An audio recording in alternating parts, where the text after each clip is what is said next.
Hi, everyone, and good afternoon. Really lovely to see you all, and welcome to our discussion on diversity representation in sports media.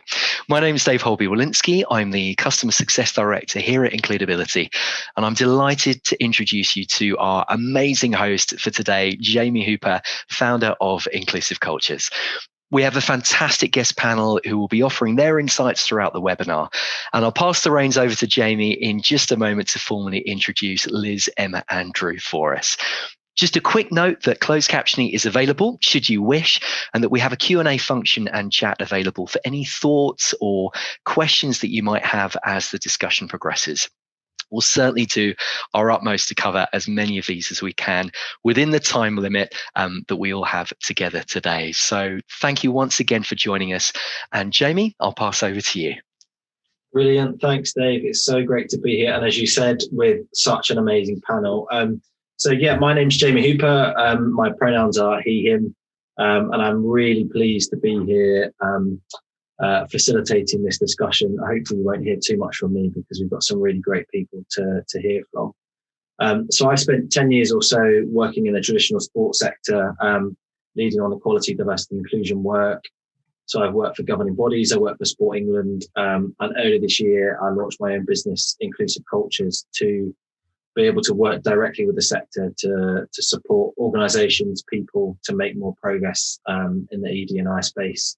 And ideally trying to strip out as much of the politics as possible, which we may talk a little bit about today.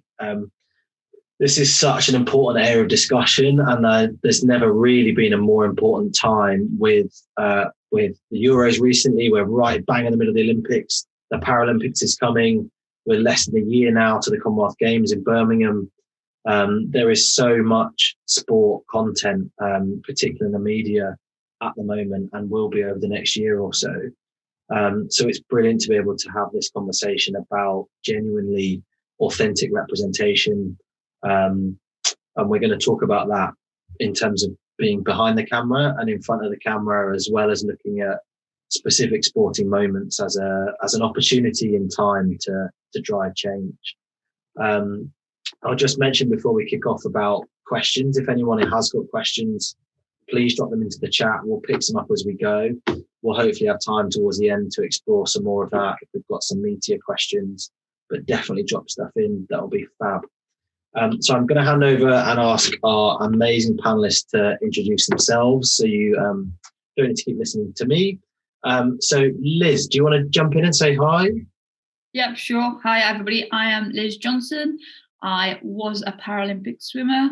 I was fortunate to go to 3 Paralympic Games as an athlete, one as a broadcaster, and obviously there's one coming up in a few weeks, so it's all very exciting. And so I come at it more from, I like authentic inclusion as a whole and normalizing difference so that we don't have to segregate things. But obviously I have an affinity to disability inclusion, and that's what my company primarily is focused on, the ability people. I co-founded it in 2018 because I wanted to replicate the diversity that we see in sport in the wider society, and particularly in workplaces. Amazing. Thanks, Liz. Emma, do you want to go next? Yeah, sure. My name's Emma Smith. I'm a sports journalist. I work as an assistant editor at Goal. And I guess sort of the reason why I'm here is I've done quite a lot of work in terms of my journalism in covering LGBT people in football and in sort of in getting involved with interviewing people from players, fans, sort of like trying to tell stories from areas of football and sports that don't get covered often as widely or as in depth or by other areas of the media. So that's sort of where I come from in terms of why I'm here today and why I think it's important to talk about these things. And that's why I'm here today.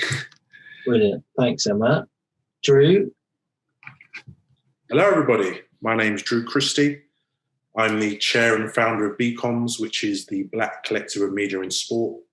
and we're an organisation that works to improve and increase diversity in the UK sports media. We feel that, we see the massive impact of African and Caribbean, or people of African and Caribbean descent, on the field of play. And we feel that this should also be replicated in terms of the people that are reporting, writing, talking about sport in the sports media. My day job, I'm a senior sports producer. I've worked in the industry for quite a long time now, about 20 years in the media. I began my career at the BBC, where I worked for 11 years initially in news, in broadcast news as a journalist. Did a bit of time in documentaries before moving into sport, where I worked on things like Match of the Day, Football Focus, the Beijing Olympics, Wimbledon, etc. In 2012, I moved to the Middle East, where I worked for about 6.5 years, initially producing Premier League football for the MENA region, before working for another few companies, started my own company out there as well. And then in summer 2018, I moved back to the UK. And since then, I've worked freelance as a producer and director, producing content for people, including the England men's football team, Eurosport, just finished a series called Trailblazers, and also part of the team that produced Coming In From the Cold for TalkSport, which is a radio show and documentary about the history of black footballers in England. In 2020, I was named the inaugural chair of BCOMS, an organisation I've been involved with for the last 10 years, from when it first began. And we're a voluntary group that offers support, networking and training to diverse people who want to be in the UK sports media. Plus, we also offer consultancy services with some of the leading sports broadcasters and publishers. So it's really good to be here. We're looking forward to a good chat. Brilliant. Thanks, everyone. I'm just going to follow up on what you said in your intro, Drew, around the time that you said you've been working in this space and where you've worked previously. And just kind of kicking things off, I guess, with the changes that you may have seen in the time that you've been working behind the camera, the places that you've worked. You've obviously talked about the BBC. How do you think things are at the moment? What's your reflection about the progress that's been made or not? I think that there's definitely been some progress. I mean, I began working for the BBC, I'd say quite many moons ago. I think it was 2001, not to give away my age. But things have moved on. I think in front of the camera, things have definitely improved. I think at that time, it was very rare to see any black or brown people in front of the camera. And I think that's definitely improved. But behind the camera, things are largely the same, to be honest. I mean, there has been, I don't even know if there has been any improvement, in all honesty. I think that a lot of the same debates that were being had when I first joined, the BBC, as I say, in the early noughties, are the same debates we're having now, which is around, a lack of diversity behind the camera, a lack of diversity at decision-making levels, and really the struggle of major broadcasters and publishers seemingly to invest in new talent and really help it rise to the top. And I think that, as I say, in front of the camera, things have improved definitely in the last, I'd say, 5 years. And there's been a massive improvement. And that's great to see. But the next step, and actually for me, the more important step, is behind the camera. Because behind the camera, it's about who's making the decisions. It's about who's setting the editorial line, who's making the decisions about which stories are going to be covered and why, and how the stories are going to be covered. So for me, that's the next step. And that's the step that nobody seems to have gotten a real handle on. Most people have been focused about the look and the perception, which is very easy to change in front of the camera. And while, yes, of course, we welcome that, we know that there's a massive thing that needs to happen behind the camera. Because behind the camera, it's mostly white people.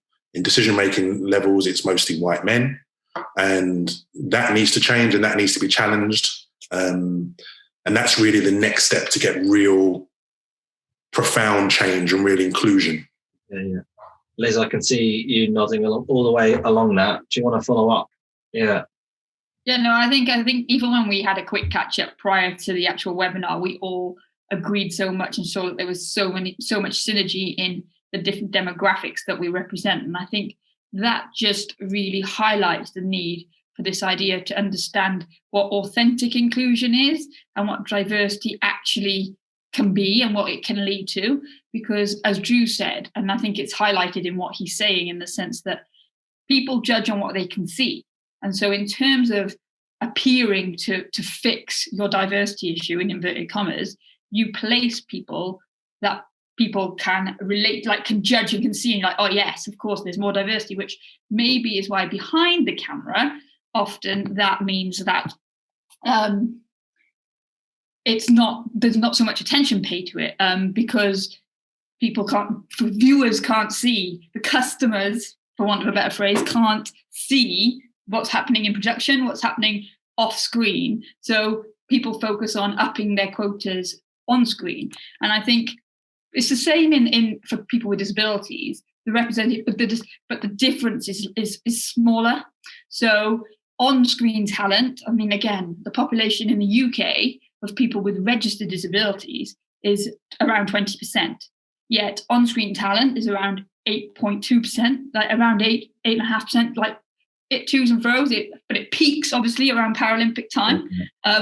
Channel 4 have got their coverage in a few weeks, and 70% of the talent has a disability of some kind.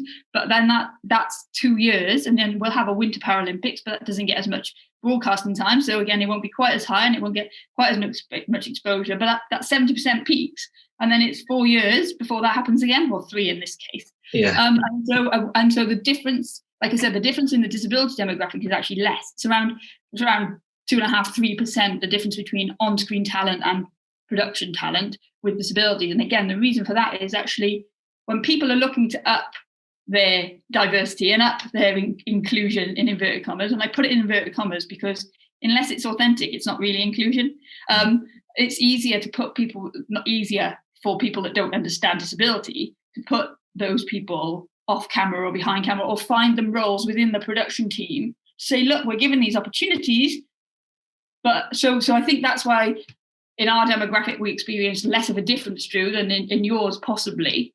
But I think in sports broadcasting actually does a better job than most broadcasting. That's the reality, because quite often you'll get people who've been involved in the sport, whether as a coach or an athlete in some capacity, to then be a pundit or a commentator, or so you get that on-screen talent. So the numbers are quite bad, but they're better. So if we looked at broadcasting as a whole, it would be even worse, I think. And so, but the point Drew makes is so valid, because actually nothing has changed, and this is true of representation of different demographics throughout any role, and we're talking specifically here about sports media, but actually in any demographic, if you look at representation, it's still skewed heavily towards what is deemed to be typical. And that is because people don't understand what difference actually represents. And it's the education and exposure part. And I know we'll end up moving on to this because I'm sure the other two panelists will talk about it. But ultimately, it's one of those, it's a cycle, and it's sort of a chicken and an egg. And people need to be able to see things, to believe. They need to be exposed to difference, but on an authentic level. So as Drew said, people need to be given opportunities so that you can see that because at the moment, a lot of people get placed based on how they look or where they're from, or a certain characteristic that will up that quota, up that inclusion rate. But if they're not the right person for the job, or they don't get a true opportunity to really show their skill set, then actually the dial's not going to move. So Drew's right. Like we shouldn't still be talking about this in 2021. Yeah, I think we'll come back to that authentic point. But Emma, I just want to ask, from do you feel this from a journalism side within the kind of sport media umbrella? Is this kind of lack of change, lack of representation similar from your perspective? Yeah, definitely. I agree with sort of certainly what Liz was saying about sort of the idea that there's a inherent sort of push for what sort of like term normality in terms of the way that the media's represented, and that it's dominated primarily by straight, white, middle class people, and partly it's because sports journalism is a very difficult industry to get into, and there's therefore this sort of big sort of idea that you should do a lot of sort of unpaid work and a lot of unpaid and sort of like work experience and sort of get exposure, which obviously you can't buy food with exposure, but it's what you get. And therefore it's, in order to get sort of like the experience to even get a foot in the door, you have to be from a certain background and sort of have a certain, and therefore if you're from that certain background, you're therefore more likely to have a very certain uniform point of view, or come from it means that there's far less room for diversity and far less room for different points of view to people from different areas of society, and people from a good variety of genders, races, sexualities, and it means that a lot of the time in media and in sports media, to a slightly lesser extent, but still to quite an extent, you get the same people across the board telling stories, and therefore you don't get the level of sort of level of experience, sort of lived experience, level of sort of empathy that perhaps you need to when telling stories, say, about Paralympic sport, or about LGBT people in sport, or about Black people's experience in sport, because you don't have the voices in senior positions which have the empathy or the experience to tell those stories properly.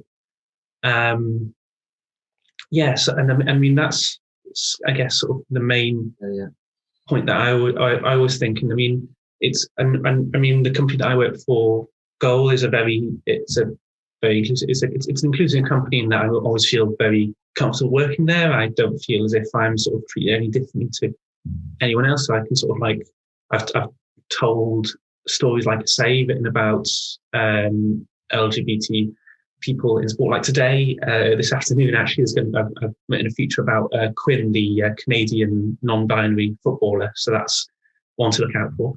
But for example, I can sort of say, I think that this is an interesting story to tell, and I think I can tell it well. And they say, yeah, definitely, we want to cover this. We want to tell this sort of like side of sports, side of the Olympics, which isn't sort of like what would be for some people sort of like the normal way of sort of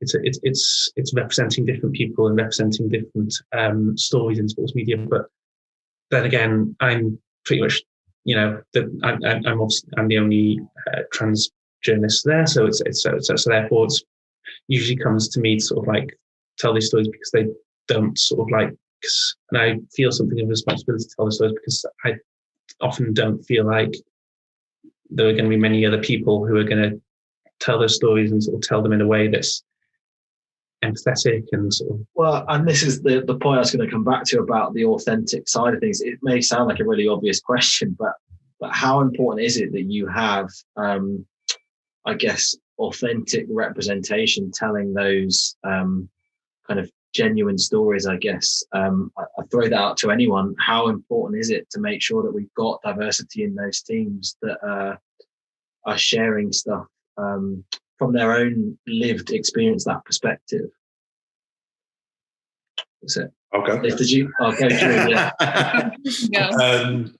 No, I think it's massively important, because ultimately we know the world from our own perspectives, and if you have a room full of people who think the same, who've had similar experiences, you're going to tell a similar story. And I think people understand now, in the society we live in the global society we live in, there is so much difference within us all. Even those of us who are brought up in similar situations are very different, let alone once we start talking about the diversity of experience, diversity of income, class, gender, race, sexuality, etc., etc., etc. I cannot imagine, when I say I cannot imagine, I can imagine being a woman, but I don't know it. I don't know that experience. So actually it's much better if somebody who knows the resonance of why a story is really important, it's much better if they're in a position to be able to tell that story. They're in a position to be able to say, this story is really important because of X or Y. It may be something that I don't even comprehend. But if they're bringing that to the table, and if they're in an environment where they feel able to bring it to the table, because I know that, for example, when I was younger, earlier in my career, there were ideas that I had and wanted to tell where I didn't feel comfortable or I didn't feel empowered to bring that forward and say, you know what, why don't we do this? Why don't we tell that story in this way? So I think it's really important to have diversity in your teams, to have it as an intrinsic part of your team. So it's not an add-on, it's not a handout, it's not charity. You know, when we talk about diversity, what we're actually talking about is humanity, you know, and it's often positioned as being this kind of strange, weird thing that people need to understand. This is human life, you know, this is all of us. We all bring our own diversity to the table. It's important we recognize that, but it's also important that we recognize that other people have experiences as well. So I think it's really, really key that you have a really strong, varied and diverse team at all levels. Yeah, and I think to build on what Drew said, sorry, Paul just wrote in the chat, my bad. Just build on what Drew said, because I think like we're all coming from the same place with this and we're just adding on. But this idea that actually if someone is authentic and has experience, they can provide context. But then I'm sure when we read Emma's story of Quinn, like the story will be about Quinn and there will be a context to it and an understanding, but primarily the story, I'm assuming, Emma, I'm excited to read it, but I'm assuming we will read the story and we will learn about Quinn, the footballer, and the story, but with the tone of the experiences that they've had and what's happened, because so often when you get a diversity piece or an inclusion, well, it's generally not inclusion, it's generally diversity, a diversity piece written by somebody who maybe, it doesn't have to be somebody always that has a same or very similar lived experience, but that's that level of empathy for the experiences that individual has had. Then actually, if you don't have that, quite often they just focus on the top line or the inspiring piece or the grabbing headline, and nobody really learns any more about the situation or the experience. Whereas when you've got somebody who can relate to that, then they actually can give a nuance and give an understanding and tell the story, but without it being the top line and the bullet points, and it can come out in the story. So you don't leave like the article or leave the videotape thinking, oh my God, that person's so amazing because they managed to play football. No, that's not the bit that's amazing. You know, that's not the bit, it's all the other stuff. And actually that's the education piece, I think. And that's where a lot of education comes, because we don't want to present people. We want to present diversity as strength. We don't want people to be recognized for doing a very typical thing, but because they're different. We want them to be recognized that all the challenges that they've had and the imbalance that currently exists in the world that has meant they've succeeded in spite of that.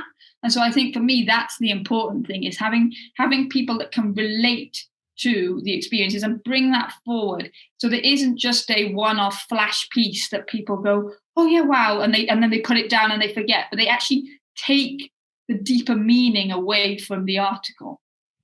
Yeah, I was just looking, I think Paul makes a really important point there about kind of tokenistic approaches, and I was going to ask something about the balance of kind of specific positive action versus trying to get to this genuine kind of intersectional place where you've just got a group of different people in the organization around the table who represent all different walks of life and experiences, as kind of one side of the spectrum, versus this tokenistic approach to say, right, we need more Black people in the organization, let's go and get some. But when they come into the organization, it is not the right place. They are not welcomed, supported, listened to, all of that kind of positive stuff that others might be able to. So I guess that authentic theme again around bringing people into the organization, recognizing where you need to find difference, but ensuring that everyone is ready for that and that those people are genuinely going to be accepted, supported, welcomed, championed, all of that kind of positive stuff. Yeah, definitely. I mean, yeah, hope Liz was saying about the piece hopefully hopefully it is like that.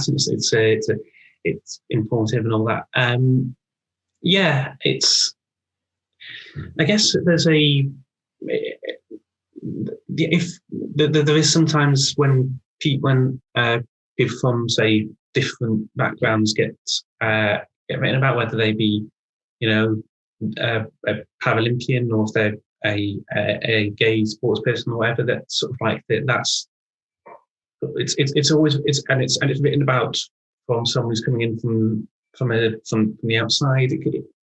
You can often tell, because these characters get so focused on, and you sort of get the same sort of, I guess, cliches used about sort of bravery, and sort of about how it's amazing that people are able to, do sport because they're so different or whatever. And it's like, well, no, because there's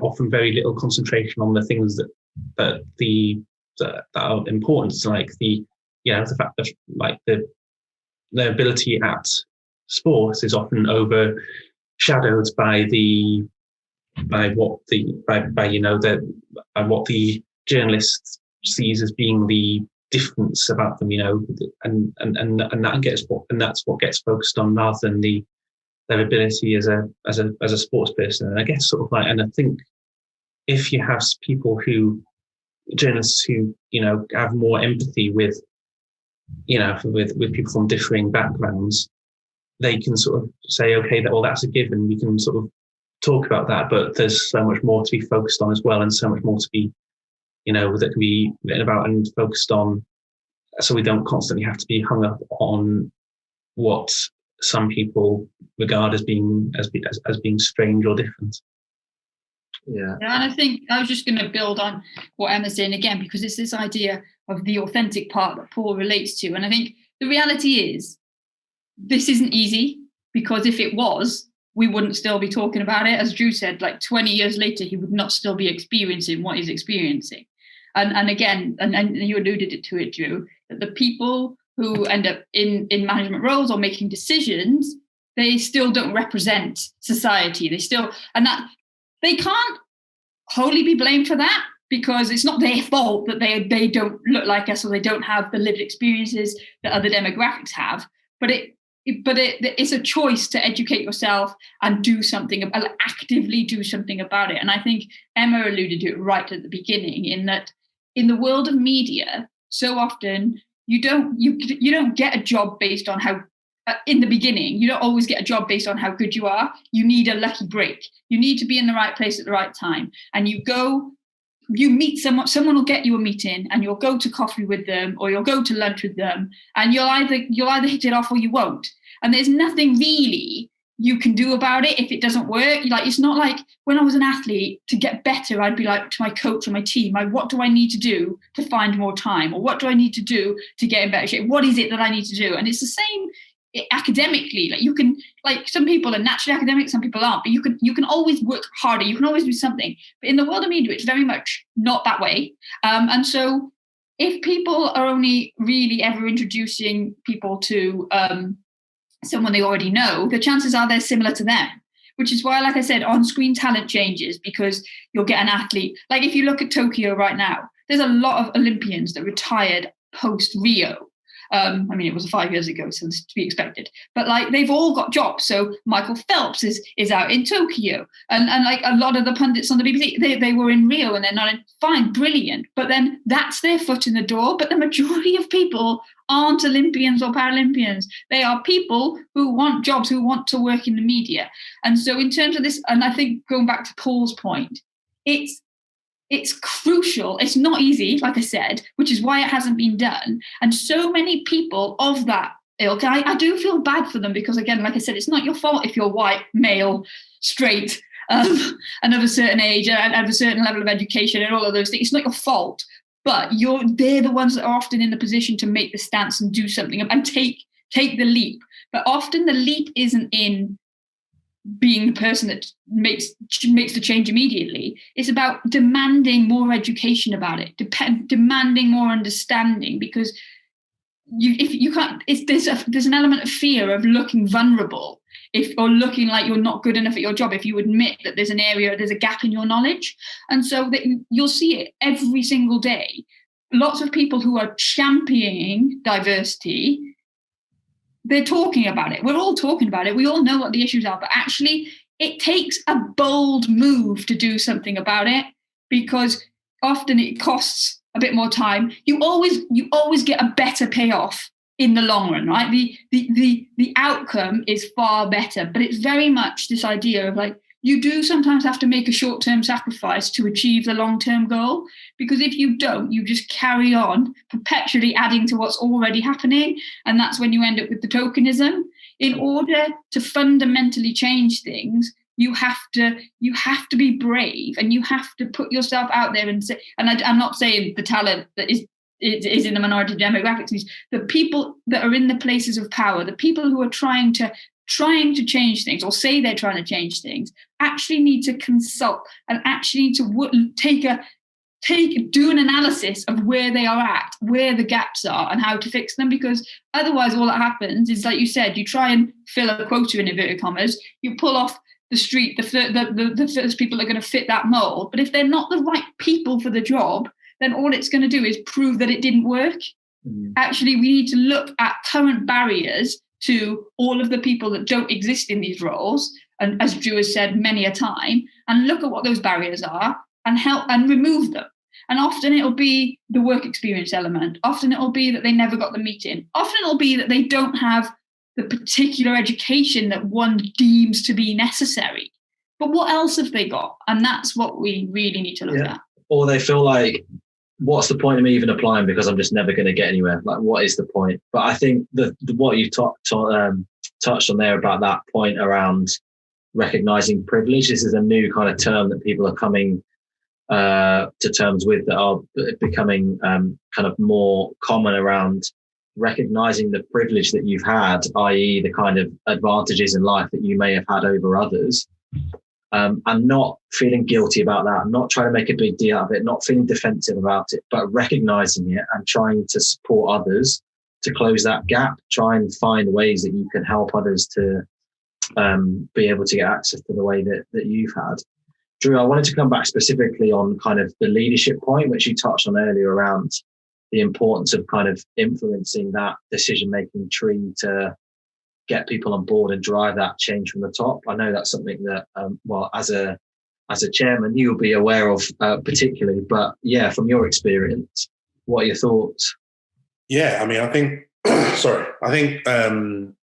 in my experience, I think that's the key thing. I think a lot of diversity pledges, schemes, programs are always aimed at the lower levels.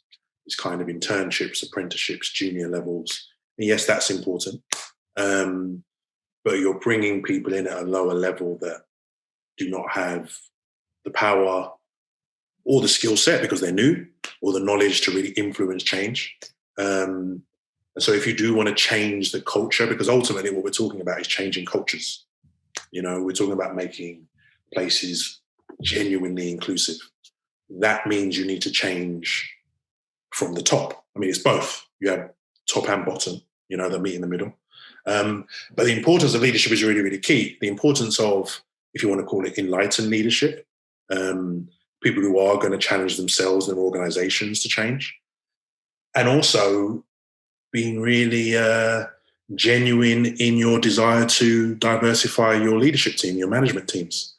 That means looking internally and saying, who in this company, who in this building is here, who has talent that maybe hasn't been spotted, and developing them. But it also means going outside and hiring people, and it means going outside and headhunting people, and it means going outside and potentially partnering up, as for example BComs have, with a number of organizations who have talked a lot about diversity but haven't been able to deliver it, and then partnering with an organization such as ourselves and looking at that and saying what's going wrong.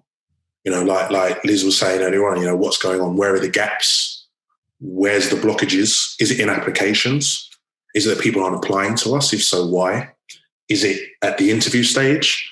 Is it that they get a job and they leave after 6 months? Where are the issues? You know? And it's also, and it really is about being a bit uncomfortable. The easy thing to do is to keep doing what you're doing. That's safe, that's comfortable, it's kind of working, everyone's okay. But in reality, you're storing up issues. You know, they might not affect you right now, but it might be 5 or 10 years down the line, where slowly but surely you'll become less relevant.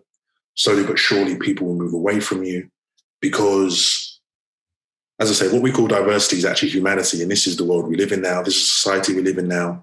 These are the consumers. This is the audience.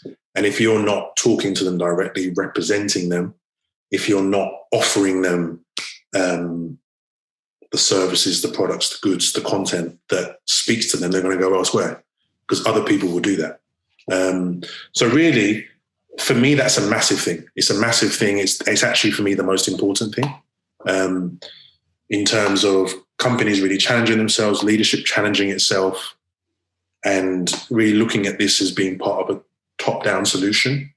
Also diversifying those management levels, diversifying those decision makers, and really getting that lived experience around the top table. That's a really, really key thing. Amazing. Thanks, Stu. There's so much more we can unpick with this, but I really want to make sure we're trying to get in as much as we can. So it'll be great to move on now in terms of flipping the switch a little bit to moving to talk about what's happening in front of the camera and some really opportune moments to build on with being right in the middle of the Olympics at the moment, which will we can come back to a little bit. But when we spoke before, we talked about how this is an area that has definitely made more progress than the kind of the side of things behind the camera, and particularly in football. I mean, we saw the diversity visually in the England team and the Euros recently. It's an area where a lot of progress has been made. But then the other side of that is something that we've touched on a little bit in terms of people hosting or kind of presenting on TV, and some of the progress may have been made there, but with definitely some way to go still. Does anyone want to kind of just offer some interesting thoughts initially about the progress visually in front of the camera? Liz, I can see you come off mute. Do you want to jump in? Oh yeah, I can do. I don't mind to go first. I think, like I already alluded to it, in the sense that the Olympics and the Paralympics specifically, they do up the representation quite naturally because we say sport has the power to change the world, and sport is the one place that has now become very inclusive. People appreciate what is possible in a sporting environment, regardless of any of your differences, and differences is relatively normalized. I mean, there are still some groups that are targeted, which is unfortunate and unnecessary, but it happens. But more so, I think, during this 6 weeks over the summer, things positively change. But then is how do you foster that? How do you use that throughout the 4-year cycle and in other areas of broadcasting, so that it isn't, because at the moment what happens is, and we've talked about, Drew and I have talked about this before, but what will happen is one person will get an opportunity and they'll do well at it. And so then people will think, great, we found our person of color, or we found our person with disability, or we found our person of a different sexual orientation or culture that can do this job. So we're just going to keep going back to them now because we know. But then what happens is that person almost gets victimized and villainized because they're getting all the work. And like just off the top of my head, I'm thinking Alex Scott. Like Alex Scott has had lots of opportunities. She's doing really well, but people are like, why is it always her? Well, that's not her fault. And so actually what we need to do is as we keep going back to this authentic inclusion idea, but we need people to be committed to this and actively making changes, so that there's a pool of people that get opportunities and it becomes normalized. And Paul asked in the chat about how do you celebrate these things without almost singling people out. And I think the celebration comes in when the fact that people aren't even talking about it anymore, because you don't know, you're aware of the difference, but it doesn't become the point of chat.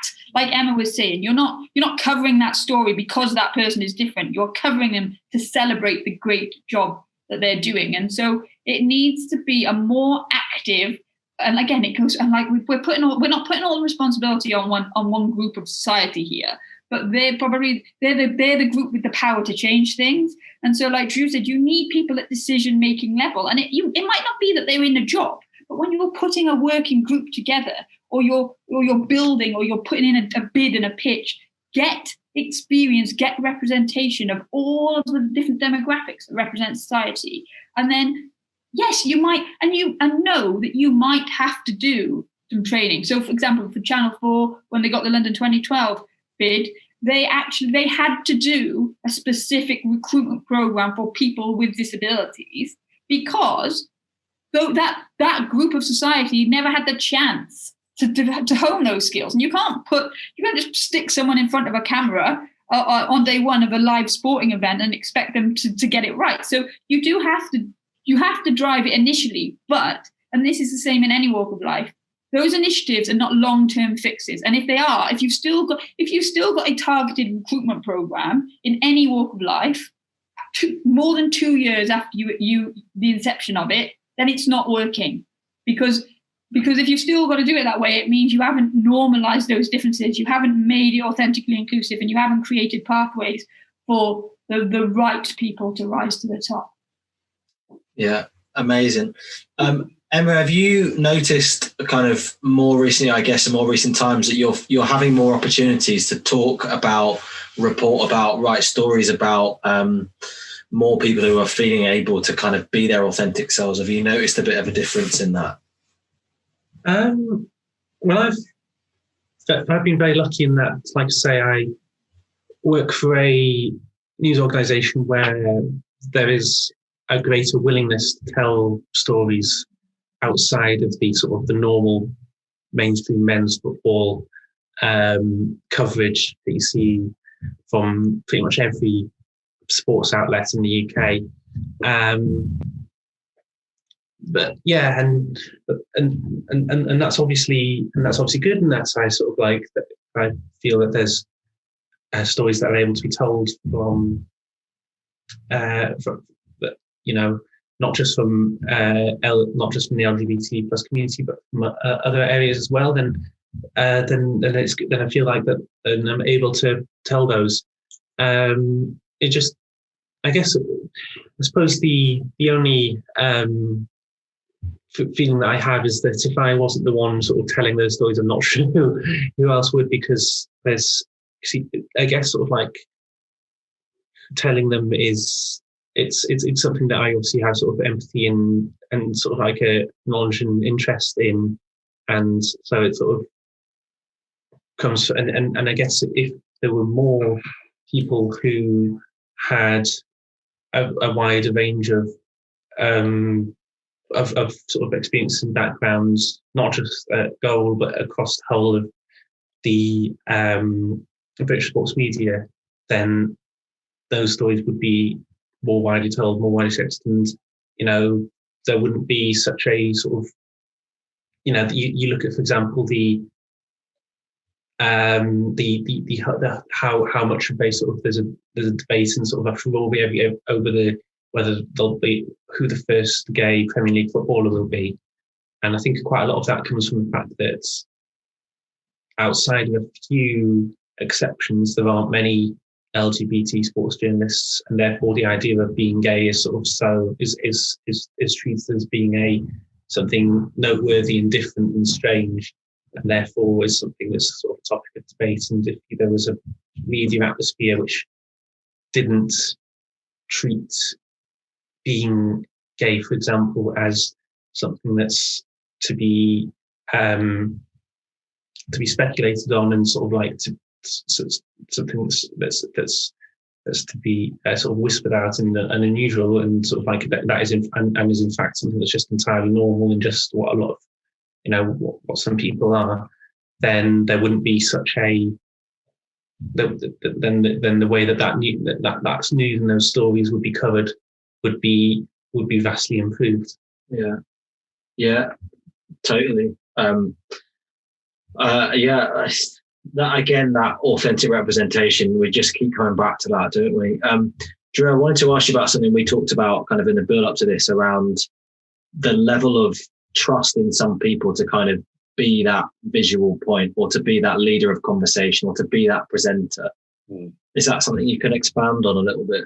Yeah, I was actually, great minds think alike, because I was just going to say this, which is No, definitely. And you can obviously see it during the Olympics, and we saw it during the Euros, which is, we've seen it over the last few years, which is great to see more, particularly around the question of race, more black and brown people on screen, which is fantastic. At the same time, you very rarely see somebody black presenting a show. I think that it's seen that we can be pundits, which is based on us being former players and former sportsmen and women. But in terms of then being the presenter of the show, the host, the anchor, you don't see it as often. And I think that's related to issues of trust, issues of authority. Are people comfortable with seeing a black person in a position of authority? Are people comfortable with having a black person in charge? There's a massive production team behind the camera, as those of us in the industry know. But to the viewer, the presenter is the person who's in charge. And do people, both the viewers and the producers, believe that the audience will trust the black person who's actually in charge of a program? I think that's a big thing. And that's, again, is another step, or the next step to take. And I also think it's related to a wider question, and something that BComs is really focused on, which is, at present, probably the best way or the easiest way for you to make a career in broadcasting as a black person is to have won an Olympic gold medal or to have played 300 Premier League games, which a tiny,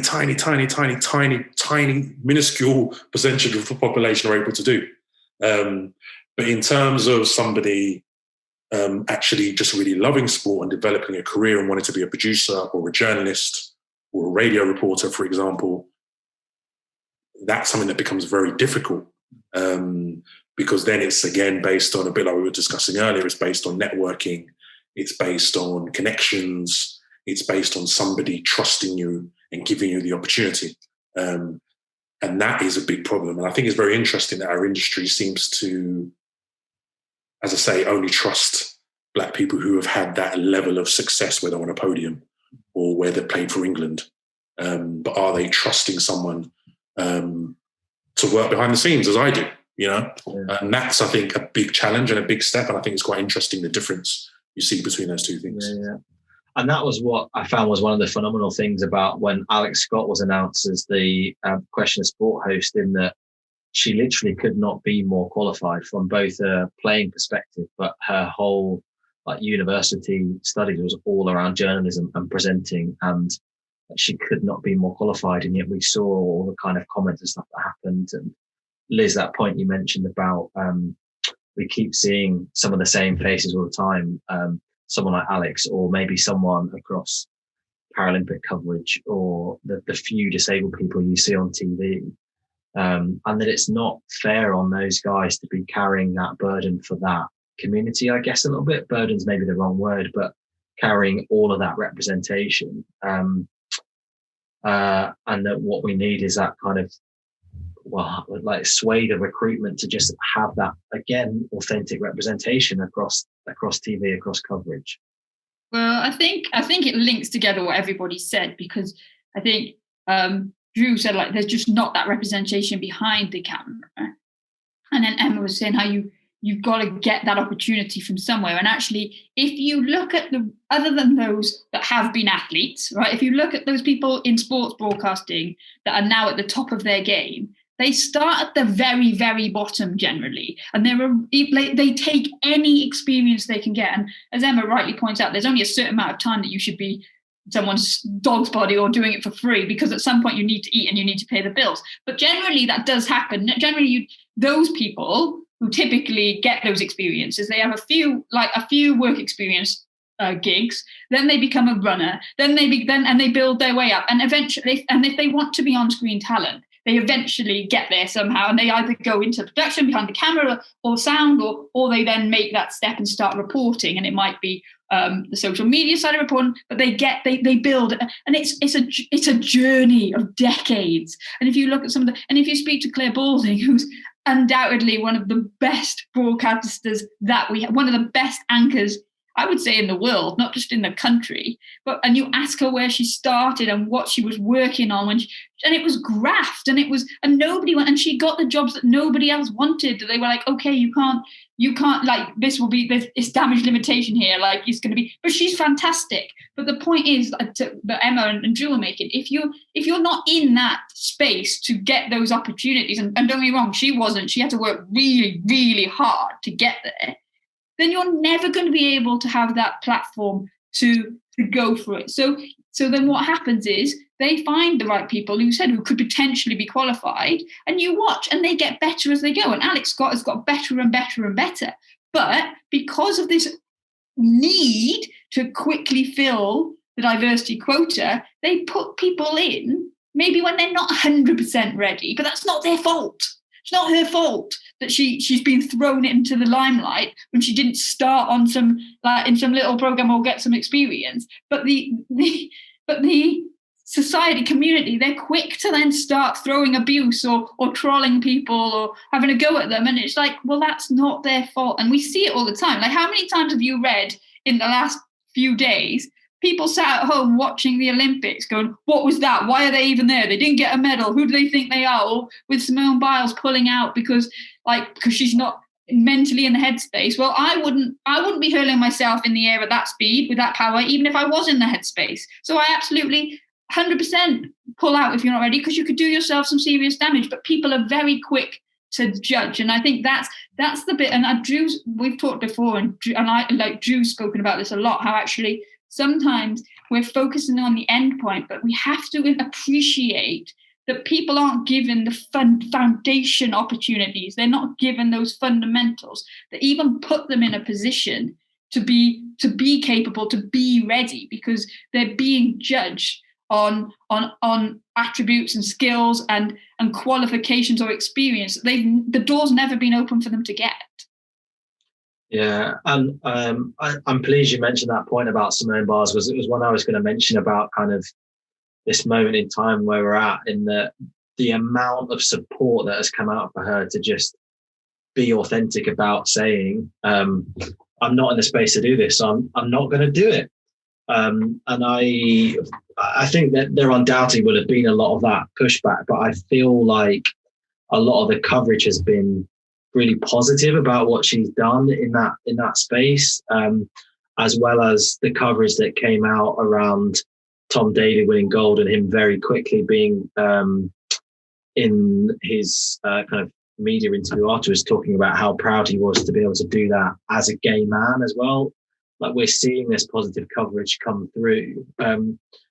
Again, Emma, from a journalist perspective, is that something that you feel has changed? Are we able to have more of those kind of genuine discussions about difference and how that's maybe even helping people to achieve what they are doing in sport? Yeah, I mean, I think, first of all, what's slightly been lost in the Simone Biles discussion is that actually her deciding to pull out in that team competition actually massively helped USA win a medal. The person who replaced her scored very highly on the accolades and got them into second place. So, you know, it's all obviously been focused on how Simone Biles has to look after herself, and obviously she does, but she hugely helped her team as well. And I think there's a recognition of that, which is good, sort of like from her as a sportswoman as well. I think in terms of the way that, I think that actually it's one example of where having a great, like, sort of having the diverse number of former sports people, both sort of on camera and also on social media, has been helpful, because you've had the amount of sort of sports people, whether they be, you know, former Olympians or footballers or from whichever sport, which said, yes, she did exactly the right thing, and yes, this is something that you really have to take care of. That's been really good to see, because it's the example that shows that this is something that in professional sport people want to talk about, and people and which sports people really understand, and, you know, it proves that she made absolutely the right call. And I think that I think it certainly is a case that the conversation has now moved on in terms of media coverage, where it's not just about sort of like just carrying on and sort of like putting yourself through it because you owe it to someone somehow to have to carry on competing even when you're not fit to do so, whether it be physical or mental. If you can carry on now being in a situation where you don't have to, I think that's incredibly important. I think that maybe it's just because I follow certain people on social media or watch certain medias, but it seems as if the coverage has been broadly positive, quite possibly because they've people in like journalists have seen what experts people have been saying and say, okay, that's the line to take, and that's the and I think that the coverage has been by and large pretty good and pretty positive. Yeah, I think I'm just really conscious of time. I want to hear from each of you again individually to think about the key takeaways you think we can take from these big moments in time to bring back into a real life perspective. That's something we really need to be aware of, using these moments where there is unprecedented media coverage around some of this stuff and try and apply that to what we're doing on an everyday basis. I know that's, Liz, something you've talked about a lot, about bringing this back to kind of like the real life side of things. Have you got any thoughts on that you think people should be really trying to think about or being aware of?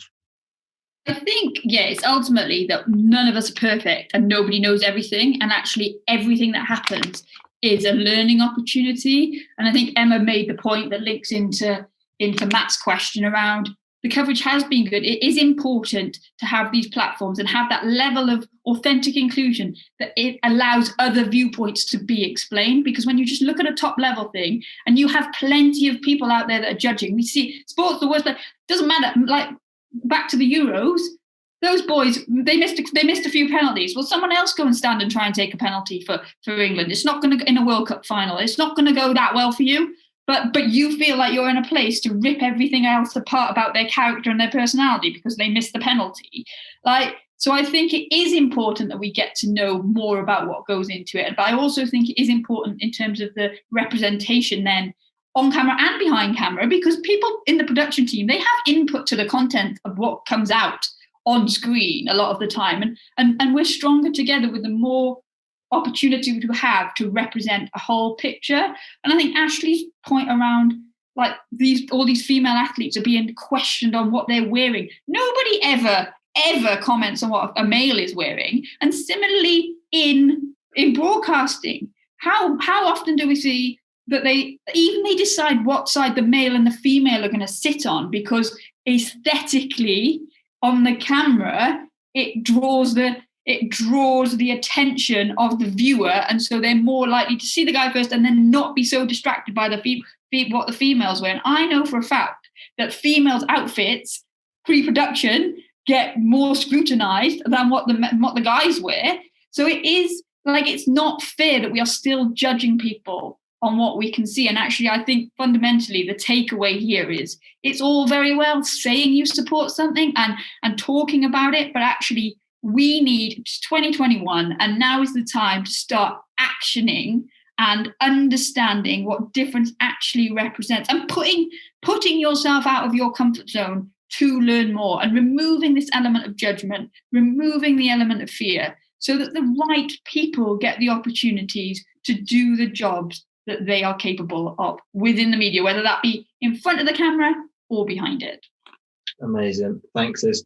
I know we're 1:31, but I just want to hear a closing point from Drew and Emma to make sure we get some key recommendations in. Drew, do you want to follow up? Yeah, there's so much to talk about. Talk probably for another hour. But I think just to rewind a bit to Simone Biles, I think that one of the things that's really, I mean, we know this already, but it's really about the voice of athletes and them no longer just being performers, I mean, it's often, we saw, and it's particularly with all athletes, I think it's particularly with black athletes, that kind of this notion that we should just perform, it wasn't that long ago that LeBron James was told to shut up and dribble. And I think that kind of goes into this. And I think that what we saw definitely with sportsmen and women of all kinds, of all colours, particularly around Black Lives Matter taking a knee, etc., was that they are going to use their platform and their voice to talk about things. And sport drives so much debate in this country and around the world that it can actually change perceptions and hearts and minds. And I think in terms of whether it be Simone Biles or Naomi Osaka saying, you know what, there's more important things than going out and performing, even though I feel like crap, and even though I know I can't do it to my ability, I think that's quite a key thing for us all to learn about, that actually no matter what we're doing, so much of our world of sports media, but also the general employment world, is about people going through crap and supposedly doing it because they have to. And actually people are now stepping back, and I think a younger generation are saying, wait a minute, why do I have to work for free? Why do I have to do exposure? Why do I have to be in these horrible situations where I'm unhappy? Why did I, for 10 years, often be the only black person in the room with my head down, trying to make the best of it, but maybe not? Actually, things need to change. And I think that's something that we can all take from it, that we have to raise our voices as individuals. We have to raise our voices collectively. Whatever level you're at, you know that things could be better. And we have to try and make a better environment. And we also have to listen to people. When people are telling you there's a problem, you have to listen. Don't ignore it. Don't dismiss it. Actually engage with it and say, wait a minute, what's wrong here? Why is there a problem? Why is there an issue within my company or within my team? Why do we keep having people leave, or why are people not offering their best? And it's really about, as we talked about, challenging yourself, challenging the environment you're in, to make things better for all of us, because ultimately you might go through a short-term bit of pain and discomfort, but ultimately you're kind of going to go through a process which is going to make things better. One, on a kind of interpersonal level, but also two, on a professional and a results level. So I think that's kind of a key takeaway that I probably take from what's happened quite recently, that it is really about everyone recognizing those differences, challenging the environments they're in and trying to make them better. Amazing. Thanks, Drew. Emma, any final thoughts? No, I completely agree with Drew. And basically, there's sort of a pervasive idea among a lot of people in traditional British media, which is that, oh, I had to do things in quite a difficult way. I had to do a lot of this sort of unpaid work experience, had to do all this and that, and therefore young people have to do that as well. I suffered, therefore everyone else has to suffer as well. And it's that idea kept saying, well, no, if you get yourself into a position where you have any amount of influence or, any amount of decision-making ability, you have to look at what the situation is, and you have to try and make it better, and you have to try and, improve access to the media to make it more, make sure that people from different backgrounds, different levels of income, different, people who have different voices and different ideas can all have an opportunity to succeed.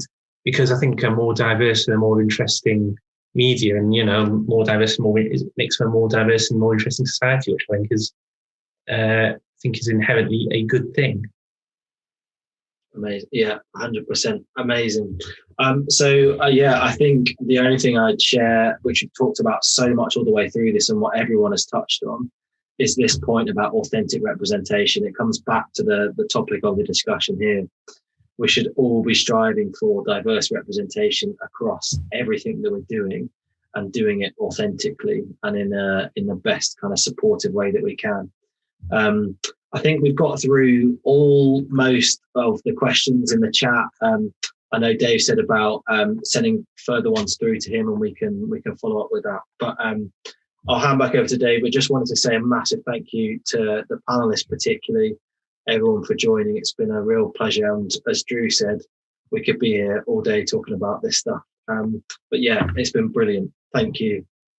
Jamie, thank you so much as well. And to echo your thoughts, thank you. It's been such a brilliantly insightful discussion. I hope everyone has really enjoyed the thoughts and experiences that our fantastic guest panelists have shared with us today.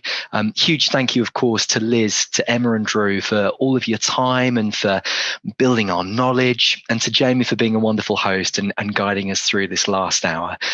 And finally, thank you to all of our attendees for kindly joining. Thank you for your thoughts and questions. And hopefully you've been able to take away some of the great insights that have come up on our webinar today.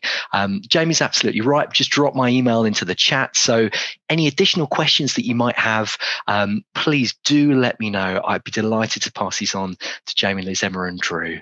But we'll now let you go on to enjoy the rest of your Thursday. Take care, everyone. And thank you again so much for joining with us today.